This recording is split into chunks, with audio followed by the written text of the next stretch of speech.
welcome to this very special broadcast. I'm Nanta Rai, working from home in New Delhi. I have a very special guest with me. He's a former number one in the tennis world, an 8-time Grand Slam winner, and now a businessman and an educator. That's right, ladies and gentlemen. Joining us all the way from Las Vegas is none other than Andre Agassi.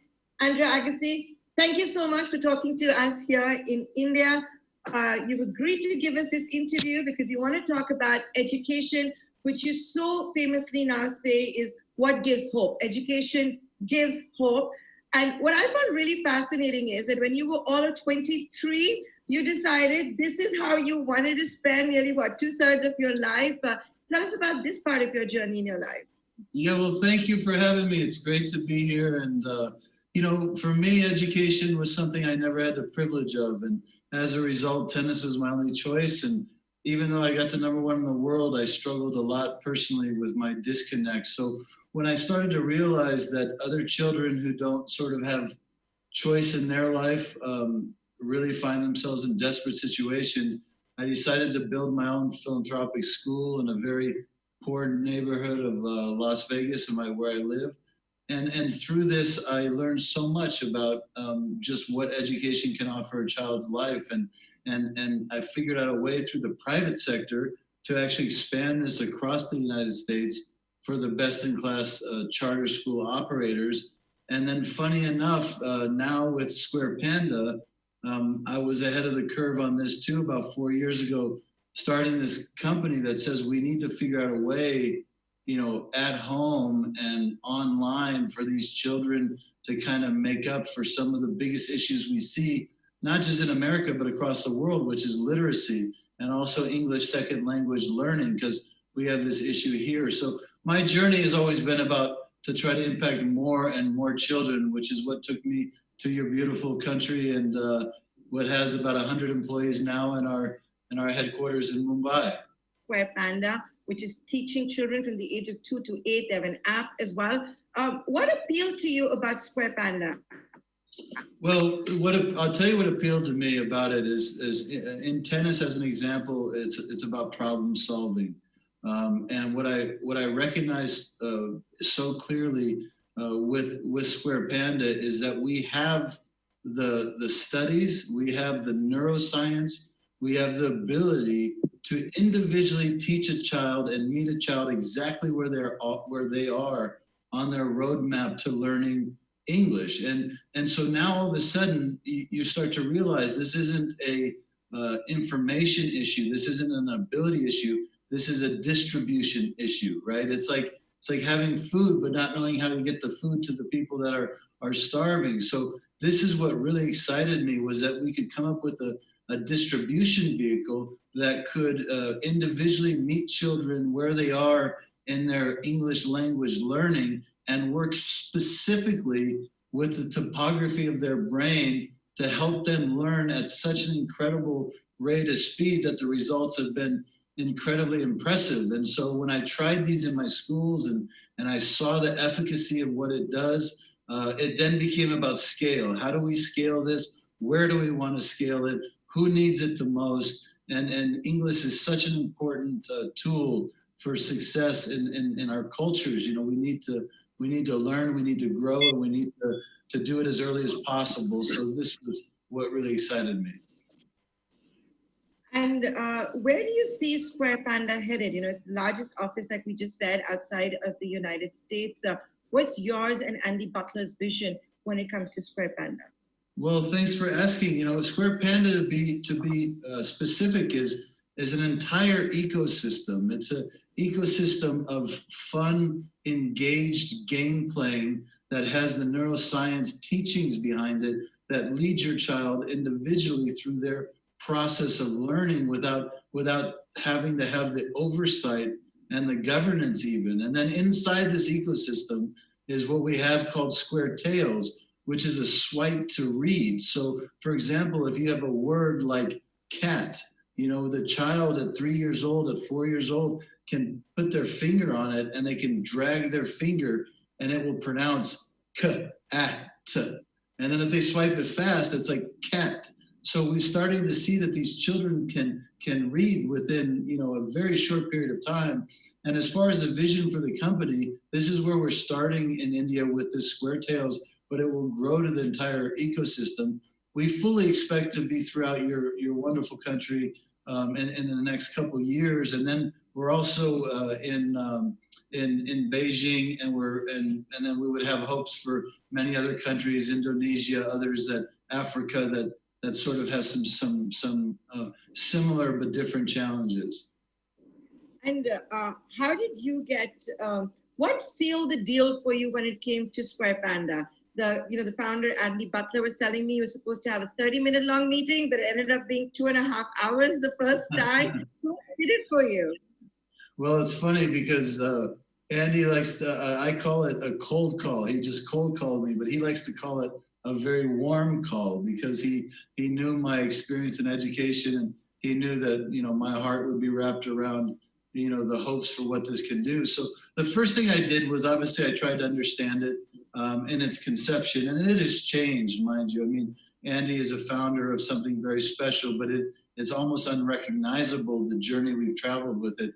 With that being said, I tried it in my schools. I wanted to see the efficacy. I wanted to make sure that it did what it claimed it can do. And when I saw the results of our children reading, 30% faster and more comprehensively, and it being an addition to what they're already doing, then that's when I really got involved. So to be clear, I'm not a spokesperson. I'm not an ambassador. I am the largest shareholder. I've traveled the world on behalf of Square Panda. I'm the chairman of the board of Square Panda. And this is just something I really believe has scalability and it has sustainability, meaning it's going to be able to last in these children's life for generations. So it's exciting. When did you know that you wanted to also be in education, the business of education? You did that at a young age. You're a grade 8 dropout. But when did you know that, this is going to be my second career? Yeah, interesting. I don't know if I ever had a point where I said, this is my second career until it already had happened. But it was a passion of mine. I knew when I was number one in the world and very disconnected with my life, and I saw the hope that you can give children who don't have choices in their life. I mean, this was always a passion. And then when I built my school philanthropically, and I realized that, it's great that you can build one school, but the truth is I had more people, more children, more parents on the waiting list than I had in my school. So the question became how do we scale? And waiting for government has been tough, and philanthropy isn't very scalable. So I started to say, but we can innovate, and we can go to the private sector, and we can figure out solutions to real daunting societal issues. And when I recognized that we can scale in a sustainable way by accessing the private sector, that's what really kind of hit me as this is the direction I want to go in life. And Square Panda I've built 106 schools across the United States over the last 5 years, and I can tell you that the way we can scale the impact into children's lives at a very young age, the most impressionable age, the age where the brain has the most elasticity to grow and to learn, we can do it on a level unparalleled. And obviously this is a terrible time that we're all living right now with COVID-19, but it also does shine a light on the importance of having options, for unpredictable circumstances, and also educate people on how much of an addition just the ability to be able to work 15 minutes a day on your own time to learn and to grow, even it helps subsidize what you do at the school, so they really do work together from the classroom to the homeroom. And that to me, is one of the silver linings at the moment is we can really spread this message. In fact, because you brought up COVID-19, the Black Swan of 2020, there's a lot that we have learned. you talked about that with respect to maybe education. What has Andrea Agassi learned in the last couple of weeks? We in India, incidentally, are in a lockdown. I know a couple of the states in the US are in a lockdown as well. Yeah, we are. We are. We've been in lockdown for about 6 weeks. I have learned first and foremost that my wife really does love me, because sometimes you can get so busy that that you forget what's really most important. So I think spending time with the family together. I just had my 50th birthday, 2 days ago, so I can tell you that that it's a birthday I'll never forget, being in lockdown. But nevertheless, you try to see the good in it. You try to understand that what we're all doing is for everybody to get past this as soon as possible. You try to get creative. Thankfully, my children are at an age where they kind of can understand what's happening, 18 and 16. And I thank God that my daughter's very creative. So as a result, she's gotten me into some, interesting projects and Like what? well, like for example, planting some trees, turning the back of her truck into a swimming pool, dyeing. So she thought of it. She says, if we got a canvas and we made a canvas and we put in the back and then we filled up the back of the truck and then we could let it sit in the sun and it would get warm and she could have a swimming pool in the back of her truck. So we then, of course, used the water for the garden that we started to plant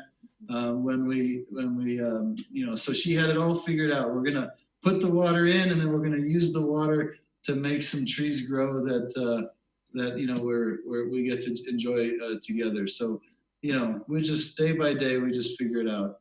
So was it your most memorable birthday? Did Steffi Graf bake you a cake?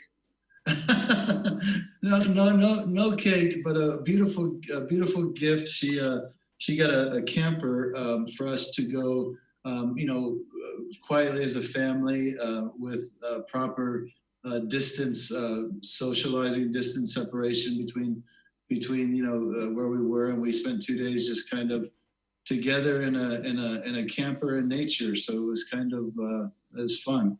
Back to the roots, as they say. I think that's another big learning for all of us, right, during this lockdown. But Andrea Agassi, also tell us, you spent about $650 million till date in your passion, which is education. Do you look at it as a business which must make a profit, or do you look at it as public service? How do you look at all of this? Well, it's you ask a very interesting question, because I think you have to look at it holistically. Holistically means if all this was about just business, it wouldn't be very exciting. If all this was just about helping people, you would be very limited in how you could help people. But if you can find a way to take business and tie it to real overwhelming issues in our society, and you can address them, you can actually make the world go around in a more holistic, productive way. So the truth is, without one, the other would be very very either frustrating or unmotivating. So you have to strike a balance. Is that what you're basically trying to tell? Yes, what I'm saying is you need to strike a tension between, number one, what impact you're trying to have. Number two, what's the least amount of economics that you can get away with to really put it at scale. And that includes in the home, what it means for the child, what it means for the parent. It includes in investors in like my school fund I've done in the United States. You don't look for an investor that wants to make a lot of money. You look for an investor that says, maybe I don't want to give away my money, but I want to see huge societal change, and so you find the balance between these decisions, and then you surround yourself with a team that doesn't take for granted the focus and the importance of that tension. So tell me, you have more than 100 schools in the United States. Have you ever looked at maybe other countries to set up schools, or is it such a large mission already that your hands are full? Well, yes, it's my hands are full, I can assure you. But what I would say is when it comes to hard facilities for schools, United States, it's taken me 20 years in this space to figure out to navigate the roads to its success, and every country has their different governances and rules of engagement, and so to figure out how to go with facilities and with brick and mortar has been would be too much of a challenge for me now internationally. But that's why I feel so excited about Square Panda, because look at us. We live in a day and age where, yes, we have to be apart. Unfortunately, I was coming to India in the middle of March. I was scheduled for some amazing announcements, but we can't do it. But look at the technology. We still get to share together. Unfortunately, it's from a distance and it's virtual. But what if we did this with education? What if there's a way to supplement and give these parents who are overwhelmed and with just the state of the circumstances and the children who need to continue learning? What if we could use this tool for good things? And I think we have the opportunity to do that. Is this the future of education, according to you, whether it's at school level or even at college level? Yeah, here's what I would say to that, and I'm not an expert at predicting, the future. Right? Yeah. I like to be ahead of the curve, but what I can absolutely say unquestionably is there is a full holistic approach to a comprehensive education, and I believe technology is a very crucial part of that pie graph, because not utilizing it is a missed opportunity. We still need and want classrooms. I mean, you can't deny the need for human connection. You can't deny the need for people to learn from each other in real life, but we also can't deny the scalability and the impact we can have to have learning at our fingertips as well. So I think technology is a big part of it. You said you were going to come to India in March to make some exciting announcements, but because of COVID-19, you couldn't come. Do you want to still tell us what those announcements would be? Well, what I can tell you is that what we were going to announce is some partnerships and some growth and some traction to give people the hope that we're scaling this across your country. But now that we kind of put some priorities back in place with across the world, given what's going on, we're just going to hold back a little bit from any specific announcement. But be assured that we're alive and well, and we are growing as we speak in your country. And I will be coming there as soon as they lift the ban. I'm a person of a lot of trust. I'm going to take my hand sanitizer, and I'm going straight to the airport. Great, and I hope you'll give us an in-person interview when you actually come to India, and it will be a refreshing change from the virtual one. But Andre, you were in India recently when you decided to enter India with Square Panda and all of that. Do you want to share with us what the journey has been like? You've, of course, got Ashish Jalani, who's heading the Indian operation. Andy Butler, the founder, is very much on top of things. Yes, well, I've been to the offices, many times. We have, I believe now, over 100 employees there. It's our largest headquarters. We see great need. We see a fabulous reception. We're being welcomed for what it is. I think India has a very strong ability to be nimble despite their size. I think they understand that we need simple solutions to big problems. So the way we've been received has been just wonderful, which is why we're sort of building our team out so much, led by Ashish, who's just, tireless and smart as anybody I've ever met, and certainly become a friend of mine. And so it's, there's I don't want to force feed this to anybody. I only want to go where we're wanted. I only want to go where people understand the importance and have the need. And so in that case, as we've evolved as a company, this has made a tremendous amount of sense. And how has it been received in the United States outside of your schools? When you go to other schools, how has it been received? Oh, it's been received, unbelievable. You know, the difference is in America in our school systems, there's layers to it, right? So, you know, teachers need to understand its full implications and its full ecosystem, and then the superintendents of the districts. We have over 15,000 districts in the United States. You know, they need to understand the importance and the efficacy of it. And then there needs to be a decision made for a more of a broader rollout. And then the state itself has different allocations of budgeting. If you talk about from California, you know, across our whole country. So there's so many working components that the rollout to schools has a process to it. But we've only been growing at an incredible trajectory. As businesses go bust around the world, everyone's talking about how education technology is the buzzword, is going to stay here, nothing's going to happen to it. Are you getting lots of cold calls, a lot of emails from those who want to get you on board, as an investor? Well, yes, in some cases investors, but you know what we're experiencing from a Square Panda standpoint is we're experiencing, you know, hundreds of calls a day on how we can help all these schools and parents, and so yes, it is a buzzword now, but be aware that this company started, you know, five years ago. So as a result, it's so important to always be ahead, that you're prepared to, you know, to offer the next solution that you inevitably think is where we're headed. And I think despite how terrible the circumstances are, I think we would be here anyhow with the buzzword being edtech, because sooner or later we have to grow. So here's to hope and here's to education. And as I wrap up this interview, Andrew Agassi, if you'll indulge me, when I told everyone, and trust me, I told everyone that I'm interviewing you, I was asked by quite a few people if I could just ask you, do you still play tennis recreationally? Not if I can help it, no.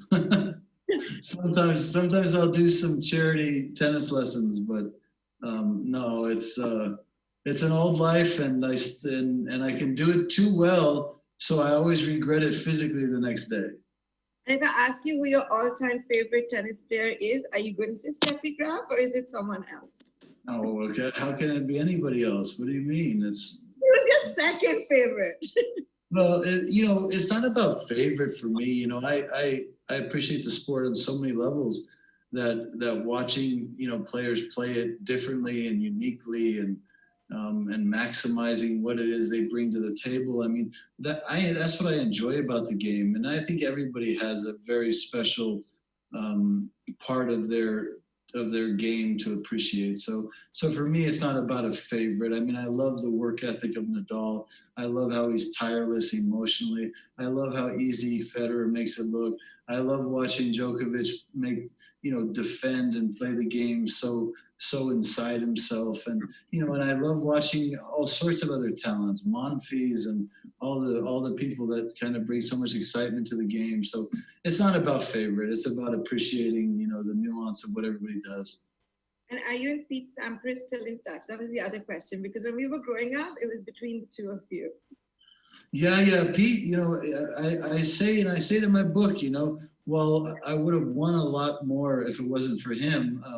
You know, I think I would have been a lot less if it wasn't for him. I think he taught me a lot about myself. I think we're two entirely opposite kind of tennis players. I think we're two entirely opposite kind of personalities, and I think it really led to a beautiful moment in time where you have this thing called a rivalry, and now we're sort of we're sort of spoiled with rivalries in tennis with the greatness that's going on now.